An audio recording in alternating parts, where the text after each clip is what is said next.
Feliz sábado. Feliz sábado. É um prazer estar aqui novamente. Primeiro, 2026, espero que possa estar aqui outras vezes, ainda este ano. Fiquei feliz com a sala lá das crianças, aquela área toda lá, muito lindo, muito lindo. E uma coisa também que eu estava observando é que as crianças estão crescendo. Eu estava olhando aqui os gêmeos, meu Deus, outro dia era um negocinho pequeno, eu confundo, Sofia e Duda, é Sofia. Sofia, então as crianças estão crescendo, Rebequinha, E Aninha, então, nem se fala. E eu fiquei ali olhando para elas e pensando, que bom que estão crescendo na presença de Deus. Vai ter as dificuldades mesmo, típicas ali da adolescência, mas o que permanece é o que vocês aprenderam desde pequenininhos aqui na casa do nosso Deus. Então, louvado seja Deus pela vida da igreja de Diamante, uma igreja preciosa. Sinto a falta aqui de algumas, como a irmã Simone, o irmão Del, já perguntei aqui à irmã, alguns outros rostinhos que eu não lembro, mas talvez estejam viajando, por alguma outra eventualidade, Mas louvado seja Deus pela vida de cada um de vocês que aqui estão presentes. Sem mais delongas, Vamos lá. Eu não sou muito de dar voltas. E nessa manhã, irmãos, nós vamos falar sobre o poder de Deus. Vamos falar como Deus, Ele ama fazer o impossível. Como Deus, Ele é extraordinário. Eu gostaria de iniciar mostrando uma imagem. Aqui está sem folhas. Eu pedi para Jailton, já passou para os meninos? Jailton esqueceu. Enquanto o Jailton passa, a gente ora. E eu passei para Jailton, viu, sonoplastia? Oremos ao Senhor para a gente começar aqui a nossa mensagem. Bondoso Deus, louvado seja o nome do Senhor por todas as bênçãos que o Senhor tem derramado, as que estão disponíveis. Nesse momento nós iremos abrir a tua palavra, nós iremos ouvir o que o Senhor tem a falar conosco e que o poder do Espírito Santo esteja sobre cada um de nós. É a nossa oração em nome de Jesus. Amém. É a outra. Pronto. Vamos projetar aqui. Não está muito, uma imagem muito bonita, mas dá para ver, Que é uma árvore sem folhas. Bom, essa árvore é uma cajazeira que tem em frente à minha casa. Há muitos anos eu venho observando um processo natural que acontece com ela. Eu não sei se acontece com todas as cajazeiras, mas com essa acontece. A irmã já está ligada. Todo o seu tempo.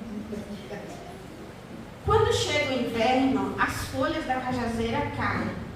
E ela fica assim desse jeito. As pessoas que não percebem, ou que não sabem, não estão ligadas ali, passam e sempre falam assim, nossa, a bichinha está morrendo.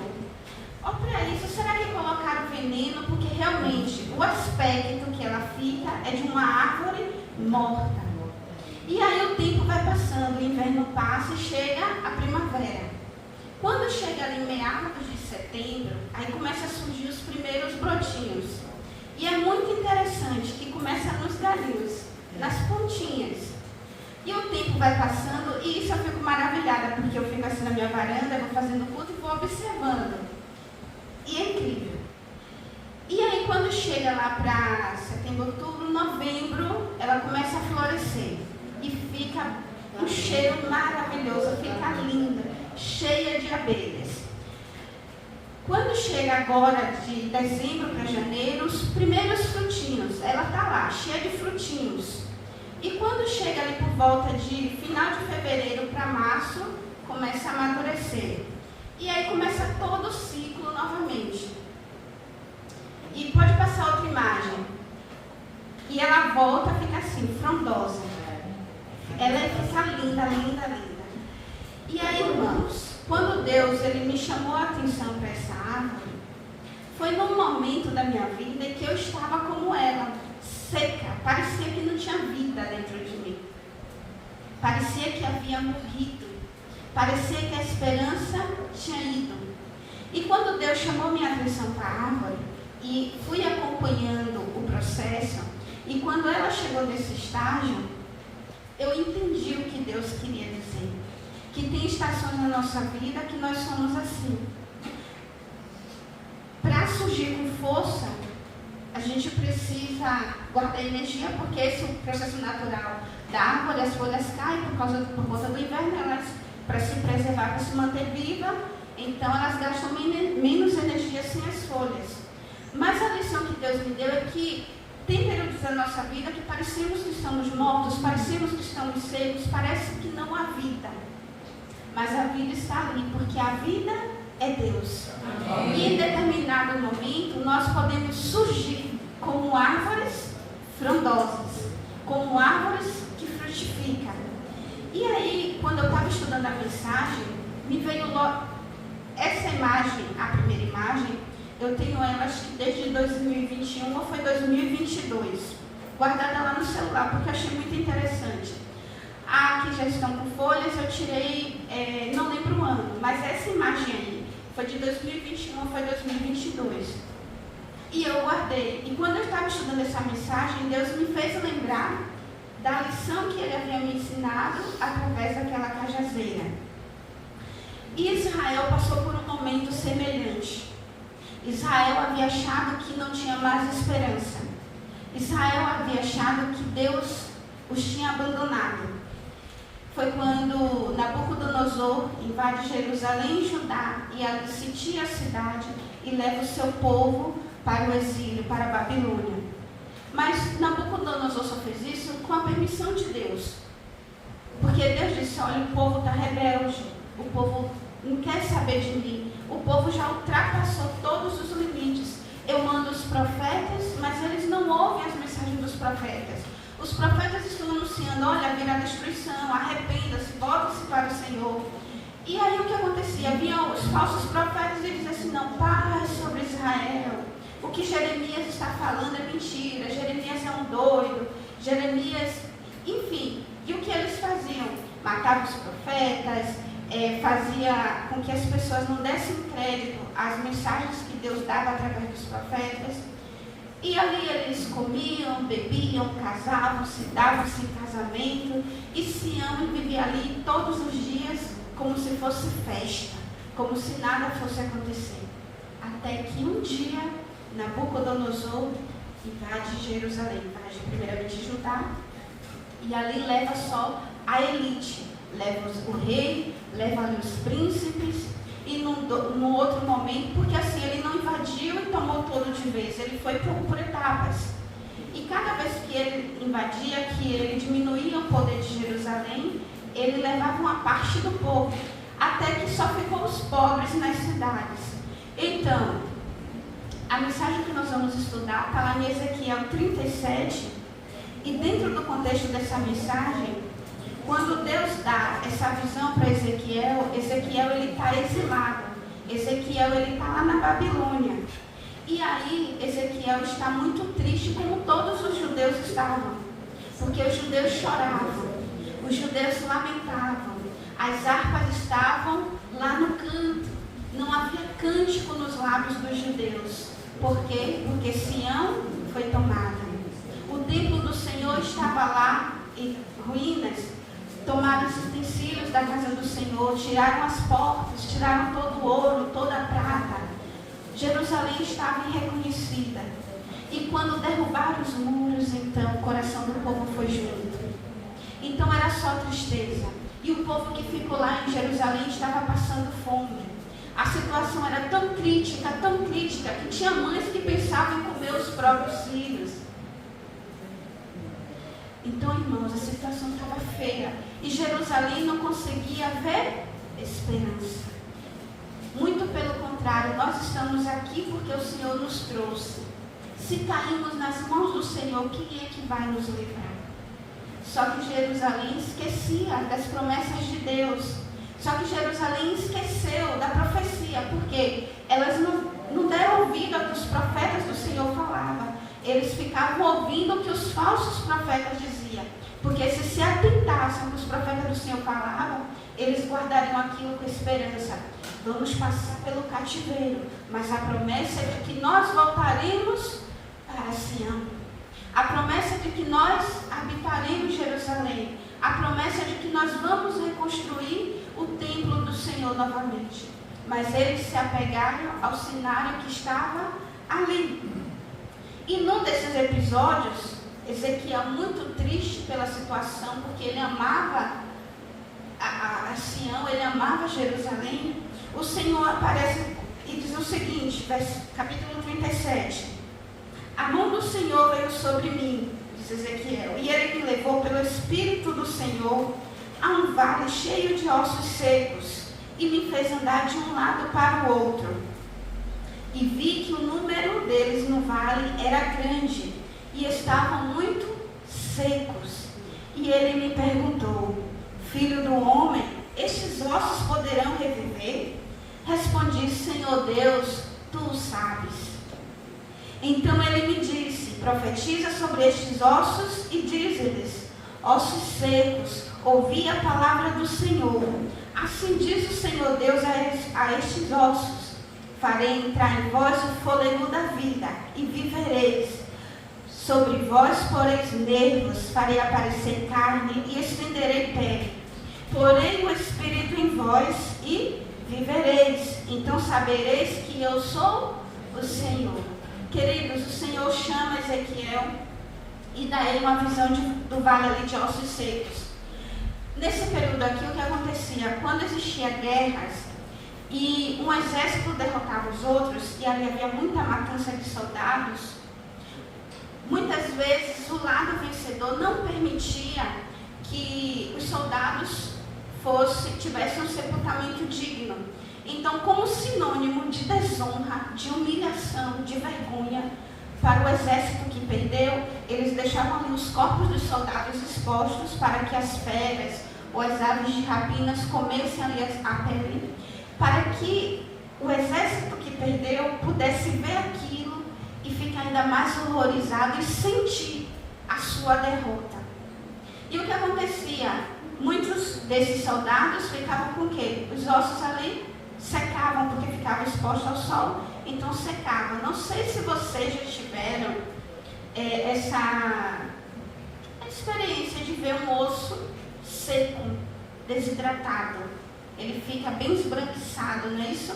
Seco, seco mesmo. E a gente bate um no outro, ele faz um sonzinho, tipo de giz. É um som estranho. E foi essa visão que o Senhor deu a Ezequiel, um vale de ossos. E aqueles ossos eram de soldados. E você entende porque o texto, depois ele vai dizer. Continua, versículo 7. Profetizei como me foi ordenado. Enquanto profetizava, houve um ruído, um barulho de estalo, e ossos se uniram, osso com osso. Olhei e vi que os nervos os cobriram, a carne apareceu e a pele se estendeu por cima deles, mas não havia espírito neles.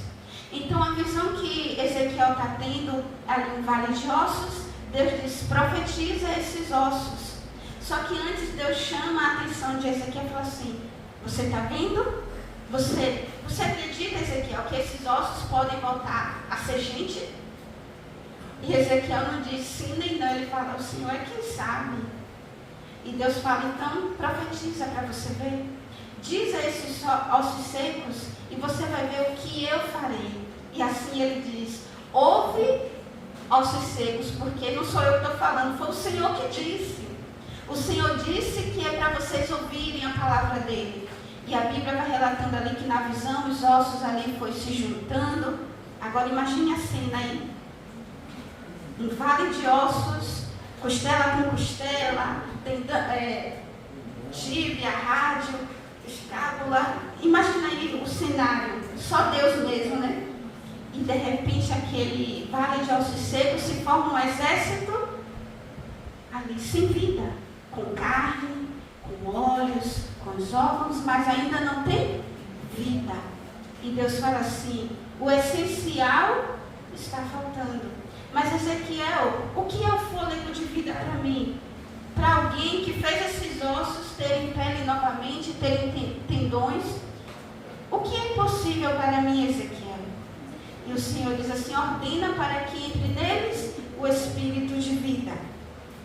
Versículo 8. Então ele me disse: profetiza ao espírito, ó filho do homem, profetiza e diz ao espírito: assim diz o Senhor Deus, ó espírito, vem dos 4 ventos e assopra sobre estes mortos, para que vivam. Profetizei como ele me havia ordenado. Então o espírito entrou neles e eles viveram.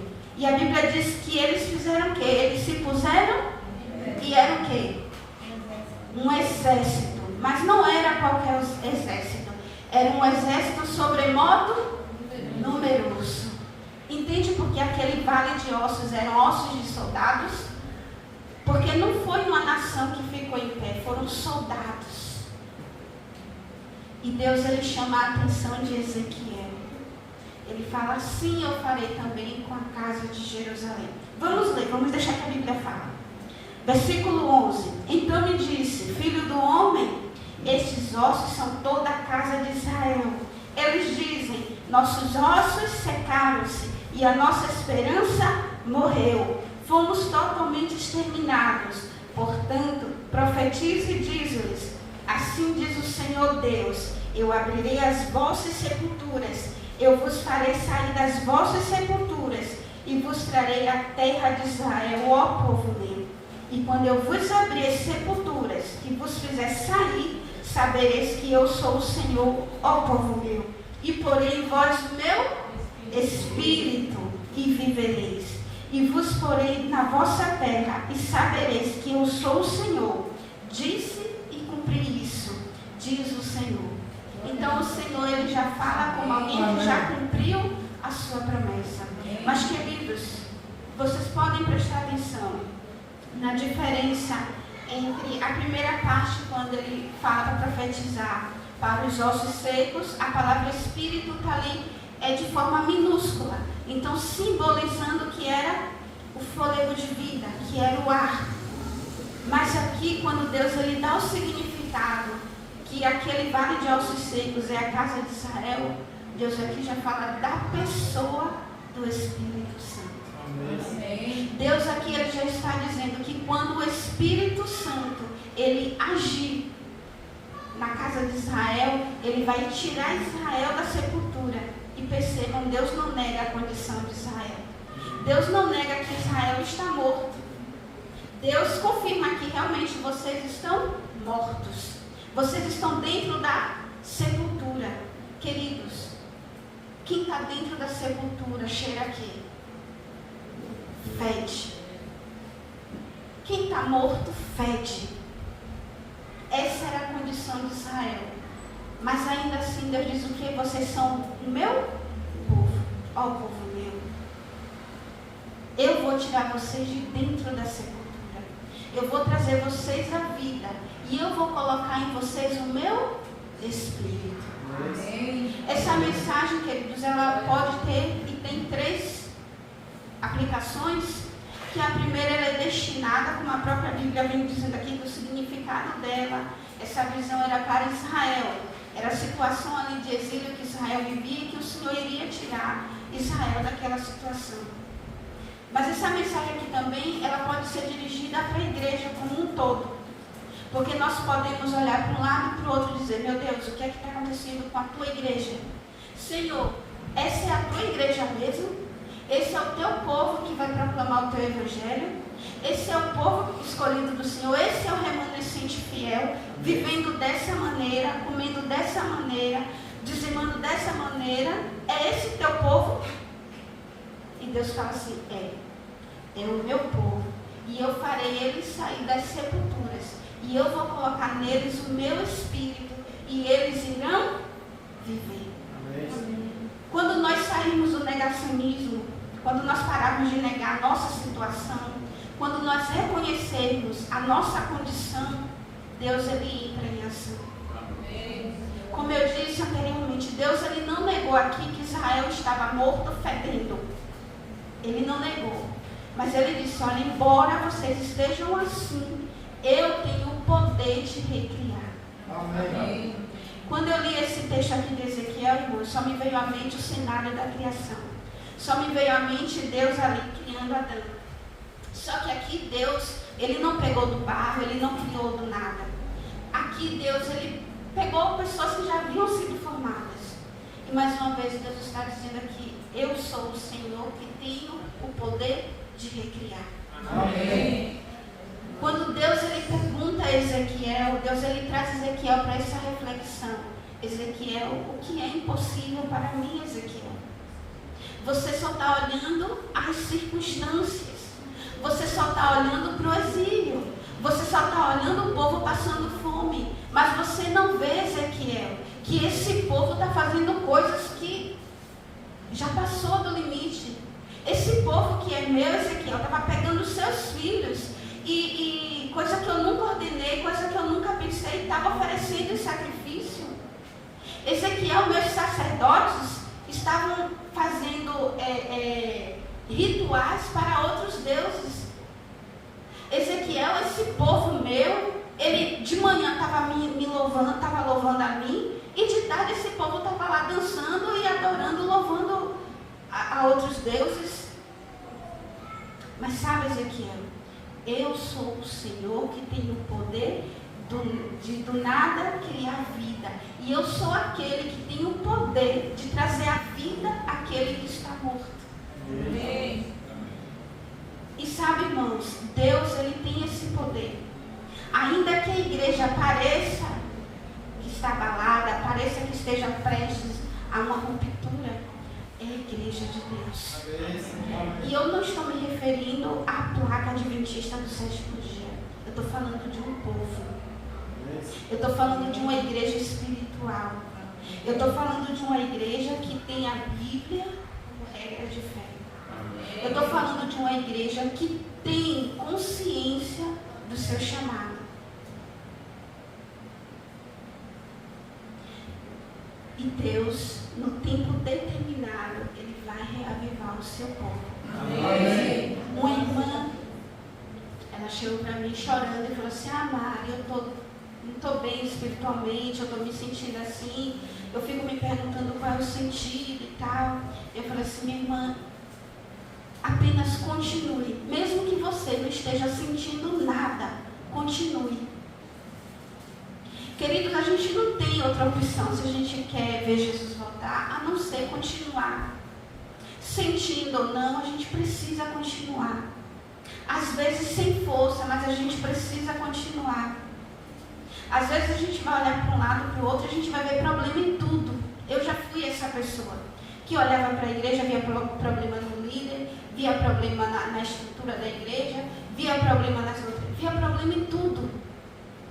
Menos em mim, a boazinha. Mas sabe, irmãos, quando a gente começa a ver a nossa condição e o Deus que nós servimos, porque aqui, ó, quando Deus ele chamou Israel, a gente estudou a lição, eu achei maravilhosa essa lição.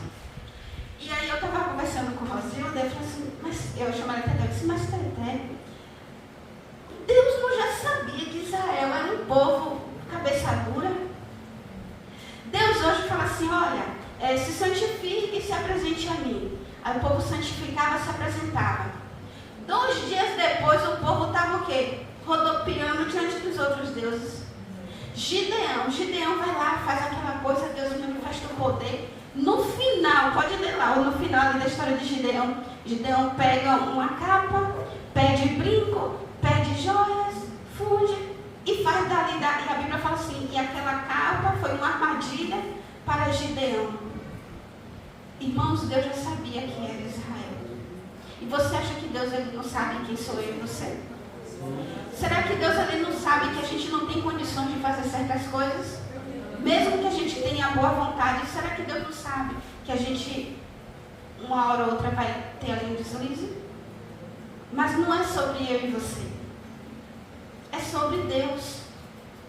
E quando a gente entender que não é sobre quem Ele chama, é sobre quem Ele é e o que Ele pode fazer, a gente começa a descansar.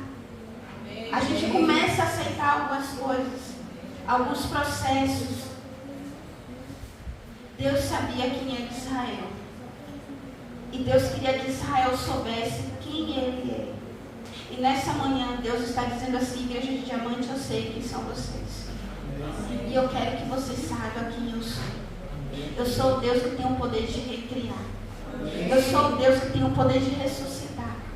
Eu sou o Deus que tem o poder de fazer você sentir o amor que você sentiu por mim quando você me aceitou lá no início. Eu sou o Deus que tem o poder de fazer com que você encontre paz, mesmo ali no turbilhão. Eu sou o Deus que posso fazer você entender aquilo na Bíblia que você acha que é muito confuso, é demais. Queridos, Deus sabe das nossas limitações. Ele só não aceita desculpas. Entendeu? Limitações é uma coisa, desculpas são outras. Entendam bem isso. E terceiro, a mensagem ela pode ser dirigida individualmente. Nós podemos ser esse vale de ossos secos. A nossa vida pode estar assim, seca. E quando uma pessoa ela está seca, ela faz muito barulho. Já ouviu aquele ditado que quem está em paz com Deus não quer guerra com ninguém? E realmente, você já percebeu que as pessoas que mais fazem confusão são as que mais têm problemas? As pessoas que são mais, briga com um, briga com o outro, nada nunca está bom, são as que geralmente têm questões que precisam resolver, não é isso? E o desejo de Deus é que a gente viva. Mas ele diz aqui que a gente só vai ter vida quando nós tivermos o Espírito. Nós podemos ser uns soldados com pele e osso, com armaduras de soldados, mas se o Espírito de Deus não estiver em nós, percebam, eles só passaram a ter vida quando tiveram o Espírito. Queridos, nós precisamos clamar mais a Deus pelo Espírito Santo. Amém. Nós precisamos orar diretamente à pessoa do Espírito Santo. Porque aí a nossa vida vai ter sentido. E sabe de uma coisa? Quando ter alguma confusão com a gente na igreja, vamos orar. Quando eu ficar zangada com alguém, Deus, eu estou chateada. Mas aí o Espírito Santo vai lá. Não é assim. Quando a gente permite, o Espírito Santo ele vai nos moldando. E é aí que a vida de Cristo é colocada em nós. Para finalizar, irmãos, e acho que muitos de vocês já ouviram uma frase que não é bem uma frase, é uma ideia. Eu li no livro Revolução do Espírito. Diz assim, que hoje, se o Espírito Santo se retirar da igreja, a igreja ela continuará fazendo 95% das coisas que ela já faz cotidianamente. Vamos nos preparar para o Caleb, vamos fazer aqui a coisa de asa, eu vou vir aqui pregar, a irmã Iraci vai vir aqui louvar, vai tudo continuar normal, e talvez a gente nem perceba. E o mesmo autor ele fala assim, mas lá, no período do Pentecoste, no período que o Evangelho estava avançando, se o Espírito Santo fosse retirado dos apóstolos, nada, absolutamente nada do que eles fizeram teria acontecido. Esqueceu que a gente, entendeu que a gente precisa tirar a mão do volante e dar a direção para Deus? Entendeu que não são as nossas habilidades, é o Espírito Santo? Amém. Irmãos, Deus ele quer trazer vida à igreja dele. Amém. E em determinado momento, eu creio que ele vai trazer. Amém. Eu creio que a promessa de que, quando Jesus fala lá em João, que os filhos dele, os seus seguidores, irão fazer o que ele fez e mais ainda. Eu creio nisso. Porque quem prometeu é fiel. Amém. E não é nós que vamos fazer, é o Espírito Santo. Amém. E Deus essa manhã pergunta para você, filho, acaso pode esse osso? Pode você reviver? E você responda para Deus. E meu desejo é que o Espírito Santo, o Espírito de vida, traga vida a cada coração dessa manhã. Amém. Estamos começando o ano. Só se entregue, irmãos. Deus, Ele já sabe quem você é. Deus, Ele já sabe o seu temperamento. Deus, Ele já sabe que você tem algumas quedas. Deus já sabe que você está ali flertando com algum pecado. Deus já sabe que o seu pensamento, eu estou na igreja, mas eu só não vou para o mundo porque eu também não me identifico no mundo. Deus, Ele sabe que para você perder o sentido ser cristão. Deus, Ele sabe. Mas Deus também, Ele vê os que estão lutando para poder permanecer. Irmãos, não precisamos lutar sozinhos. Não precisamos. Que possamos permitir que o Espírito Santo guie a nossa vida. Amém. Que Deus reavive essa igreja. Que vocês possam se levantar com todo o ânimo, com todo o fôlego, com toda a força, com toda a fé que Deus promete derramar sobre vocês. Que 2026, apesar das lutas, seja um ano de vitória, de crescimento da igreja de Diamante. Amém. Deus eterno, Teu divino Espírito esteja a trabalhar, a revelar em cada coração aqui presente. Se há alguém aqui, meu Deus, que se encontra nessa situação de distanciamento do Senhor, de frieza espiritual, de indecisão, de dúvida, que nesse momento Teu Espírito Santo o ajude a decidir. Que nesse momento, meu Deus, os Teus filhos aqui de Diamante possam renovar a aliança deles com o Senhor. Que aqui cada um, no íntimo do seu coração, possa declarar que eles são Teus. Que eles não olhem a condição em que eles se encontram, mas que eles possam levantar a cabeça e ver o Deus grandioso que o Senhor é. Amém. Querido Deus, que cada um de nós possamos entender que a salvação ela não é difícil. O Senhor não nos daria algo tão difícil, algo que fosse impossível de alcançarmos. Então nos ajude a ter uma visão clara, uma visão simples, uma visão direta do que é se salvo em Cristo Jesus. Amém. Porque assim, meu Deus, muitas barreiras que têm nos impedido, muitos muros que foram construídos serão quebrados. Porque a salvação é simples. Porque embora Jesus seja grandioso, Ele se fez simples para que nós pudéssemos compreender. Querido Deus, que o Senhor levante aqueles que não têm mais forças para se levantar. Aqueles que não estão mais aqui. Aqueles que hoje não tiveram vontade de vir. Que eles sejam tocados pelo Espírito Santo. Que essa igreja, meu Deus, brilhe ainda mais. Que essa igreja se levante ainda mais. Que cada membro, Senhor, tenha necessidade de buscar o Senhor. Que cada um aqui se envolva, se comprometa, independente de qualquer coisa. Que a missão, Senhor, esteja clara na mente de cada um. Obrigada porque não fomos nós que escolhemos o Senhor. Foi o Senhor que nos escolheu. Nessa manhã eu peço um beijo especial pela irmã que está aqui nos visitando. O Senhor conhece o coração dela, as suas necessidades, seus anseios, as lutas que ela tem travado no íntimo do seu coração. Que ela saia daqui com a certeza de que ela não precisa batalhar sozinha. Que ela saia daqui com a certeza de que existe alguém que a ama incondicionalmente, a ponto de dar a própria vida. Existe alguém aqui que tem planos maravilhosos para a vida dela. Que quando ela passar, Senhor, pelas dificuldades, ela tenha certeza que o Senhor está passando ao lado dela. Amém. Cuida dos seus familiares, cuida dos seus queridos. Abençoa cada família aqui representada. Leva-nos em paz para os nossos lares. É a nossa oração, em nome de Jesus. Amém. Amém. Amém.